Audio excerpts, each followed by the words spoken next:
Hey guys, మీరు ఎంతమంది సోయాకు rice try చేశారు? ఒకవేళ ట్రై చేయకపోతే ఈ రెసిపీ మీకోసమే. ఏం లేదండి, ఈ రెసిపీ చాలా సింపుల్. ఆయిల్ పెట్టి పోపు దినుసులు వేసేసి అండ్ ఆ తర్వాత ఈ మిర్చి వేసేయాలి. ఇవి కొంచెం ఫ్రై అయిన తర్వాత ఆనియన్స్ వేసేయాలి. ఈ రెసిపీ చేయడం చాలా సింపుల్, బట్ టేస్ట్ మాత్రం అద్భుతంగా ఉంటుంది. ఇప్పుడు ఆనియన్స్ వేసిన తర్వాత కరివేపాకు వేసి ఫ్రై చేసుకోవాలి. అండ్ ఈ శనగ బ్యాళ్ళు ఆప్షనల్. నేను 10 మినిట్స్ ముందే నానబెట్టుకొని వేసుకుంటున్నాను. ఆ తర్వాత మ్యాగీ మసాలా వేసేసుకోండి. ఇప్పుడు తగినంత సాల్ట్ అండ్ హాఫ్ స్పూన్ ధనియాల పౌడర్ వేసేసుకోవాలి.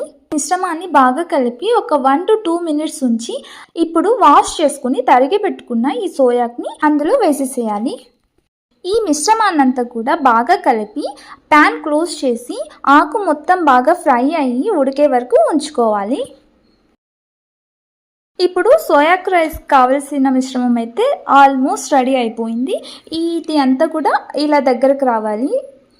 అంత ఆకుకూర వేసాం కదా, కానీ కొంచెమే అవుతుంది ఫైనల్గా. ఇప్పుడు రైస్ తీసుకొని కలిపేసేయాలి. బాగా కలిపిన తర్వాత దీన్ని 1 to 2 మినిట్స్ వరకు స్టవ్ మీద సిమ్ ఫ్లేమ్లో పెట్టుకొని సర్వ్ చేసుకొని తినడమే.